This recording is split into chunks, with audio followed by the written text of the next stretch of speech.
Uy, dumating na rin. Finally, order natin na hindi max variant ng Redmi Turbo 5 series. Pinag-usapan natin right now is the Redmi Turbo 5 non-max variant. There are some people na gusto medyo mas compact ang kanilang smartphone. May iba na gusto for daily usage, hindi naman pang heavy gaming. Alamin natin in this video kung sapat na ba tong Turbo 5 para sa'yo. So, pag-usapan natin.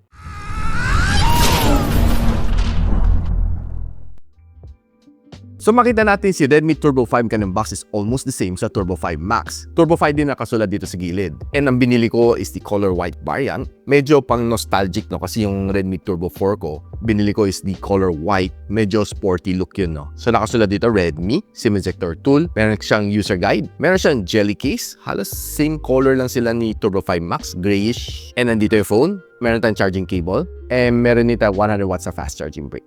Dito pa lang sa charger, sabihin ko sa inyo guys, hindi kayo tinipid ni Redmi. Dahil kahit non-pro, non-max, 100 watts pa rin. And what's nice, 100 watts din ang charging na support ni Turbo 5. So okay, labasan natin yung phones. Wow! Sabi ko sa inyo, maganda ka ng puti eh.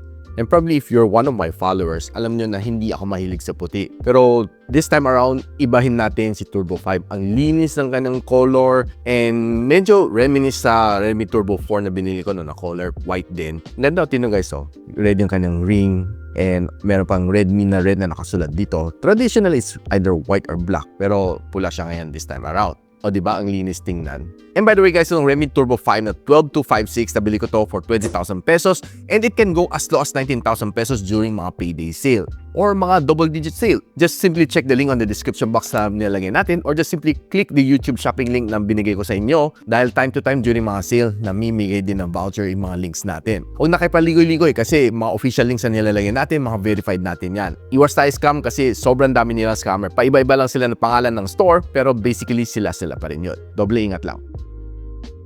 Now, pagdating sa design, this is more of a compact na mid-range phone na meron ni Redmi. And I simply love yung kanyang design. Kahit mid-range lang siya, no? Makita mo yung kanyang side is aluminum metal finish. So, normally, mga ganitong price point, makita mo still plastic frames, pero ibahin mo si Redmi, binigyan ka na ng aluminum metal frames. Glass din ang kanyang likod and maganda kanyang texture, matte finish siya and hindi siya kapitin ng fingerprints. And yung kanyang harap is also drop resistance. I'm not quite sure kung anong klaseng drop resistance ang meron ni Xiaomi dito dahil wala akong nabasa na dineclare nila. Probably one of the Longjing glass or the likes ang pagkakaalam ko. Pareho sila ni Turbo 5 Max which can withstand IP68, IP69 doesn't water resistant. So hindi ka tinipid dyan on that category. Ang gusto ko sa kanya is magaan siya at around 200 grams versus yung Turbo 5 Max at around 220 grams. There are some people talaga na hindi mahilig sa mabibigat na phone. And this probably fits the bill. Kaya kung gusto mo makita full specs ng Redmi Turbo 5, eto, share ko sa inyo.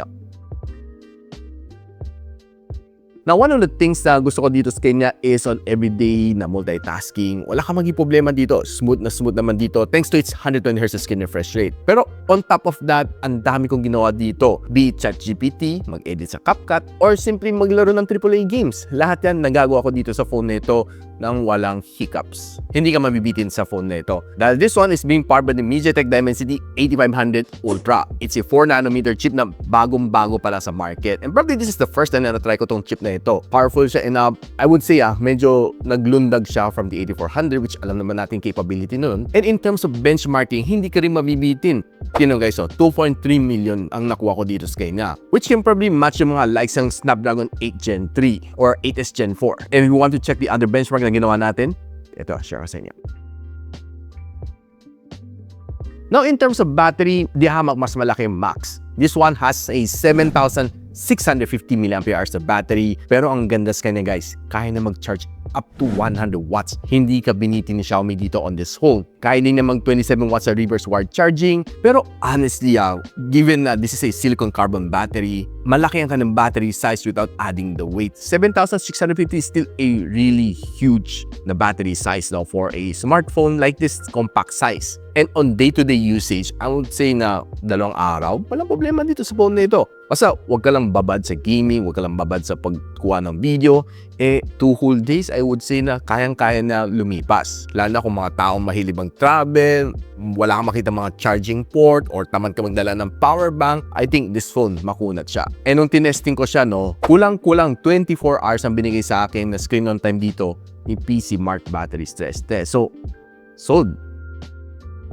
In terms of display, hindi ka mabibitin din sa kanya. Though this size is a little bit smaller kasi there are some people na mahilig sa compact smartphone, 6.59-inch na AMOLED display meron natin dito. A little bit smaller from the 6.83 ni Max. Basically, lahat ng specs niya is exactly the same kay Max. 120Hz of screen refresh rate, may PWM dimming siya, Dolby Vision, and of course, 3,500 nits ang kanyang maximum brightness. Lahat yan, same na same lang kanyang specs, except yung kanyang screen size, a little bit smaller. Pero did you know guys, ang ganda dito sa maliit na smartphone, you can do one-hand texting. Dahil ako, abot na abot ko rin naman dulo-dulo dito phone na ito. And I was able to do one-hand texting dito sa phone na ito without any problem. Now, if you're the type of person na mahilig sa one-hand texting, I think magandang i-consider tong Redmi Turbo 5. Na kung kino-consume mo naman to on social media, day-to-day usage, like Facebook, TikTok, Twitter, and the likes sa Instagram, mag-swipe ka lang dito. Smooth naman experience ko dito. Wala kang maging problema. Basta you have a really good internet connection. Mabilis mag-load ng mga shorts and reels. And if you're watching your favorite shows naman, like mga NBA games, basketball games, tapos na ng All-Star,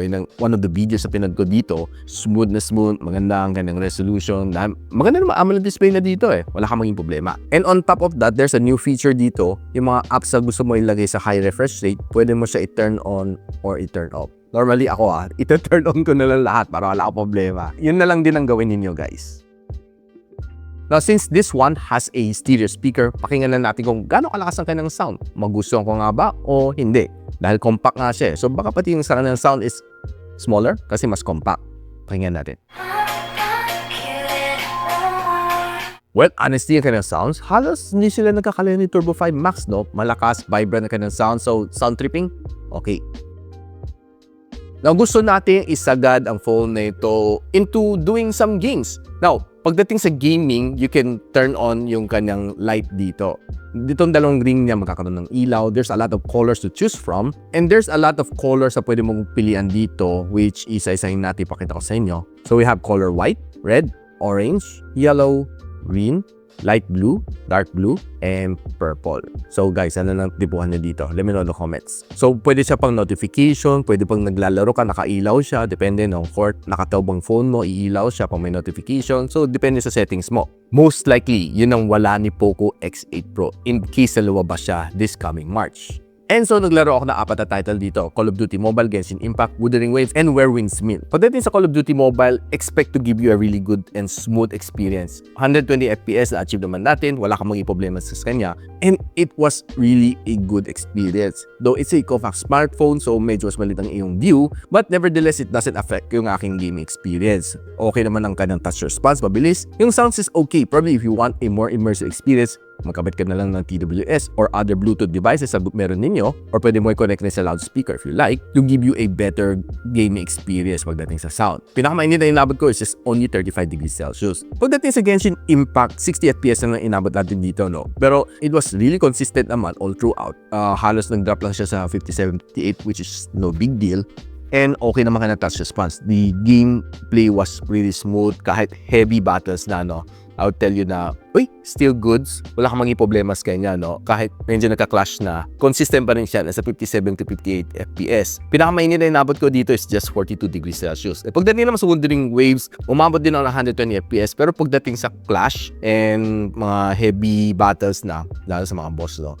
Pansin ko, bumababa siya to 60 to 65 FPS. Yun ang napapansin ko sa aking FPS counter during battles kasi chinecheck ko siya time to time. Okay naman ka ng touch response, wala akong naging problema. Pero there are slight na lags na na-feel ko nga kasi sinagad-sagad ko rin ka ng graphical settings kasi gusto ko lang i-test, no, kung hanggang saan ang kaya nito. Though kaya naman na i-handle, pero there are some minor lags. Siguro you might want to lower down a bit yung kanyang graphical settings or probably makorek naman niya ito on future firmware updates dahil 8500 Ultra is still a new chip. Pinakamainit na inabot ko is 44 degrees Celsius. Pagdating sa Where Winds Meet, umabot din ako ng 120 to my surprise. Pero pagdating sa mga laban, no, hindi pa nga boss mga to Pero once naglalabasan na ng mga moves, mga different techniques niya, pansin ko is nagda-drop siya to 78 FPS. 78 to 80, doon naglalaro yung kanyang range. And, well, hindi ko naman na-feel yung lags and frame drops niya. Pero that's what sinasabi ng FPS counter, which is, sinishare ko lang din naman sa inyo, no, yung aking experience. Overall, okay, maganda-gandang gameplay. Wala akong naging problema sa kanyang touch response. Sounds is okay. And pinakamainit na inabot ko dito is 44 degrees Celsius. Now, since nalaman na natin na kaya na naman mag-handle mga AAA games, how about pag-usapan na natin ang kanyang camera? It has the same camera ng Redmi Turbo 5 Max. 50MP na main camera sensor with OIS and 8MP na ultra-wide lens. Kaya na mag-shoot up to 4K and 60. Yung harap niya is 20MP, which is also the same. Can shoot you up to 1080p and 60 FPS. Now, one of the good thing nito pag nagsishoot ka ng mga photos on outdoor condition, okay naman siya, no? Mga greens niya is okay, not bad. And medyo towards a little bit darker green ang kanyang attack based sa akin nakikita dito. And medyo saturated din siya. And pag kumukuha ka ng mga colored na flowers, okay naman. Like this one, purple, okay naman ang kanyang color. And pati itong pula na ito, I think it's not bad. Medyo saturated na konti, pero for me overall, it's not bad. If you're trying to take some scenery on outdoors, okay, you'll be able to get some good snaps naman sa kanya. Decent naman mga snaps ko dito sa mga tall building. Yung kanyang cloud details is there intact, kahit medyo gloomy din siya. I think not so bad din naman yung kanyang camera on outdoor. It can perform, it can get you some really good snaps, kahit medyo clear sky, okay din, no? Look at that. Now, if you're going for indoor, nag-try ko naman kunting food photography, I was able to get some really nice snaps naman. And kitang-kita naman mga details nito, kahit mga flaws, okay naman siya. If you like to take some mga flower shots on indoor condition, okay, you'll be able to get some really nice one dahil kakatapos ng Valentine. So, I was able to take quite a few snaps ng mga flowers. And kung kumukuha ng mga lanterns, so okay na okay kasi kakatapos lang din ng Chinese New Year, which is a coincidence. Ito mga ganitong shots, no? Ang ganda. Ang ganda na kanyang pagka-focus and blurring all the way to the background. Further, mas low light pa mga nakuha ko dito o mga shots na nakuha ko, and which is quite okay. I would say performing siya, not bad. Kaysa sobrang dim light ng mga Japanese resto na ito, okay din. And further, taking a little bit more food photography, okay din. Just look at that. Now, on outdoor night photography, nakapagkuha na ng a few snaps, which I think overall, yung mga shots nito on night mode, not bad siya. Now, if you're trying kind of selfie camera, take a look at some of these shots, okay naman siya. Not bad. Medyo enhanced na konti yung mukha mo, kahit naka-turn off yung kind of beautification. Pero overall, hindi naman yung nakakainis na over-beautified ang aking mukha dito. And on some of this indoor situation na low light, selfie photo, I would say na, well, honestly, expected ko naman na medyo mas magiging softer ang camera na. Pero on some occasion like this one, kahit medyo low light, kaya naman na magkuha ng mga decent snap, no? Sharp ang aking mukha dito. Pero surprising tong shot na ito, kahit medyo madilim, still okay. Acceptable para sa akin. Tingnan natin a quick video sample from the front-facing camera. Ito naman ang front-facing camera ng Redmi Turbo 5. And honestly, not bad. 1080p and 60 fps. Quite clear naman siya based sa aking nakikita. And ito naman sa kanyang rear camera. Guys, this is the Redmi Turbo 5, aka Poco X8 Pro, and shooting at 4K and 60 fps. Okay naman siya, stable naman based sa akin nakikita. I'm just simply panning around using just my bare hand. And okay naman siya, stable naman siya, hindi siya maalog. And perfect din ito for vlogging.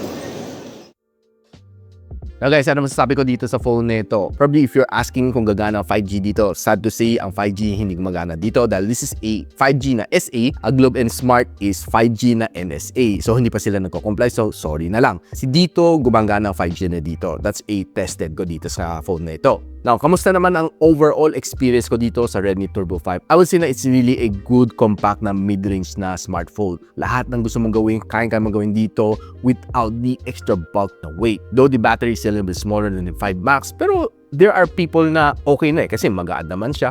One-hand texting, walang problema. Kung maganda naman ka ng camera, okay, kaya na mag-handle ng AAA games. Overall, I would say this is probably one of the well-rounded phones na you can consider for 2026. Ang Redmi Turbo 5. And if you want to know kung saan na pwede mabuild the phone na ito, I'll pop it on the description box below or just simply click the YouTube shopping link. And if you know anyone na naghahanap ng phone na mayroong ganitong specs, ganitong capability, don't forget to share this video to them. And of course, in-encourage ko kayo to like, subscribe dito sa aking channel so you don't miss out yung mga good videos and good reviews just like this one, si Redmi Turbo 5. So paano yan? Hanggang dito muna ako guys. I'll see you on my next one. Bye! And so, ako para si Richmond and you're watching Gadget Sidekick. What's up? Like and subscribe to my channel. Don't forget to hit that notification bell. For one of my latest uploads, click the dito. And for one of my popular uploads, click here.